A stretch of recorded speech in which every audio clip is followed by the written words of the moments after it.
और चलिए बात करेंगे अगली खबर की। 19 सालों से अपराध में लिप्त 20 से ज्यादा संगीन मामले, कई थानों में दर्ज, रसूखदार नेताओं के साथ तस्वीर, करोड़ों के बेहिसाब संपत्ति और 1000 वर्ग फुट की आलीशान हवेली। ब्याज वसूली के धंधे का सरगना वीरेंद्र सिंह तोमर और उसका भाई रोहित तोमर पुलिस की पकड़ से दूर है। दोनों 55 दिनों से फरार चल रहे हैं। इसको लेकर पुलिस कटघरे में खड़ी है, तो वहीं शासन ने बुलडोजर चलवाकर अपनी साख तो बचा ली, मगर असल सवाल तो ये है कि फिर उसे अब तक जिला बदर क्यों नहीं किया। देखिए एक रिपोर्ट।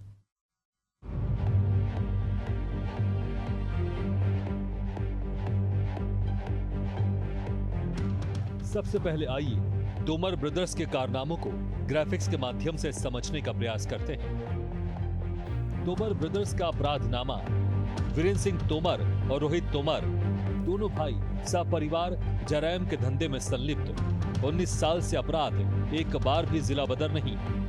तोमर ब्रदर्स का वसूली सिंडिकेट, ब्लैंक चेक, मारपीट और अपहरण, नेताओं अफसरों से मजबूत कनेक्शन, बुलडोजर चला मगर दोनों फरार, अंडे के ठेले से आलिशान हवेली तक का सफर। तोमर ब्रदर्स की कर्म कुंडली। 2006 आजाद चौक इलाके में कारोबारी पर चाकू से हमला। 2010 गुड़ियारी इलाके में उगाही, गुंडागर्दी। 2013 कोतवाली इलाके में युवक की हत्या। 2015 अमलेडी इलाके में महिला से अप्राकृतिक कृत्य।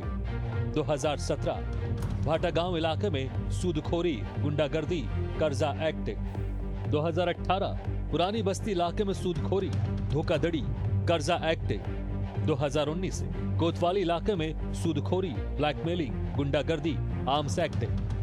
2024 गुड़ियारी इलाके में अपहरण, ब्लैकमेलिंग, गुंडागर्दी, मारपीट। 2024 तेलीबांधा इलाके में गुंडागर्दी, मारपीट।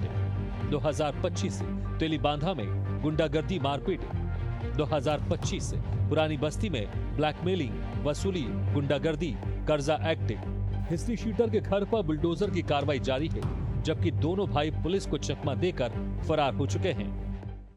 पिछले कुछ सालों में जब जब भी इनके द्वारा कोई भी घटना कारित किया गया है और प्रार्थी थाना उपस्थित आए हैं, तो उन पे लगातार FIR पंजीबद्ध किया गया है और पंजीबद्ध करने के साथ साथ उनको कई बार न्यायिक हिरासत में भेजकर प्रकरण अभी माननीय न्यायालय में विचाराधीन रखा गया है।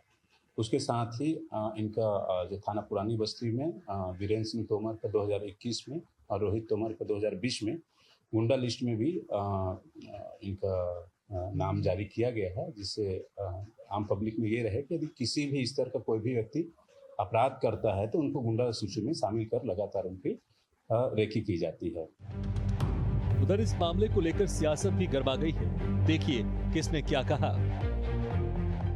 कार्यवाही शेष है, कार्यवाही शेष है, स्पष्टता करना चाहते हैं। कार्यवाही शेष है और कार्यवाही न्यायालय ने जो मापदंड तय किए हैं उनको फॉलो करते हुए न्यायालय को फॉलो करना हम सबकी जिम्मेवारी है। लोकतंत्र के लिए ये बहुत आवश्यक चीज है। इसलिए न्यायालय के इन सारे ही विषयों को पालन करते हुए पूरे ही मापदंडों के आधार पर जो कार्यवाहियां हुई हैं वो आपके सामने है। इसके बाद और भी कार्यवाही होगी। देखिए, मैं तो सुना हूं तोमर बंधुओं का जो घर को तोड़ने के बजाय उनको ऑफिस को तोड़ दिया गया है और सरकार अपने आप को सीना ठोक रही है कि हमारी सरकार में किसी गुंडे बदमाशों का नहीं चलेगा। बाकी गरीबों का घर तोड़ देते हो, तोमर बंधुओं का घर क्यों नहीं टूट रहा है? सिर्फ ऑफिस को तोड़कर आप उनको अपने आप को कानून का राजा बता रहे हो। नगर निगम ने बुलडोजर की कार्रवाई कर अपनी नाक बचाई, मगर शासन सवालों के घेरे में खड़ा है। 19 वर्षों से लगातार अपराध में संलिप्त इन दोनों हिस्ट्री शीटर को जिला बदर क्यों नहीं किया गया? तो इस रिपोर्ट में आपने देखा कि किस तरीके से ये हिस्ट्री शीटर बदमाश तोमर के दोनों जो भाई हैं, ये कहीं ना कहीं पिछले 19 सालों से क्राइम करते आए हैं और बचते नजर आए। एक बार भी इन पे कड़ी कार्रवाई नहीं हुई, जिला बद्र नहीं किया गया और ये लगातार अपना सिंडिकेट किसी रसूख के कारण ये चलाते रहे और पूरे प्रदेश के राजधानी रायपुर में दहशत फैलाते रहे। अब ये पिछले 2 महीनों से फरार हैं। अब देखने वाली बात ये होगी कि किस तरीके से पिछले दिनों बुलडोज़र की कार्रवाई हुई है, आगे जो अवैध प्रॉपर्टी है और इनकी प्रॉपर्टियां जो है उस पर किस तरीके से कार्रवाई होती है, पुलिस प्रशासन किस तरीके से इसे गिरफ्तार करके लाती है यहाँ, या फिर वो 18 तारीख जो 18 अगस्त का समय दिया गया है कोर्ट के द्वारा, उस समय सीमा में आत्मसमर्पण करता है, कोर्ट में पेश होता है।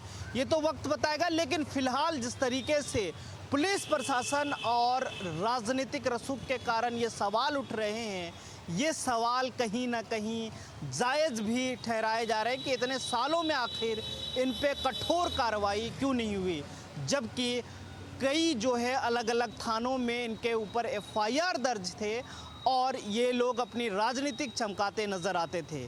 आखिर देखने वाली बात ये होगी कि अगला कार्रवाई किस तरीके से होगी। फिलहाल कैमरा पर्सन पंकज साहू के साथ इम्तियाज, एशियन न्यूज़, रायपुर।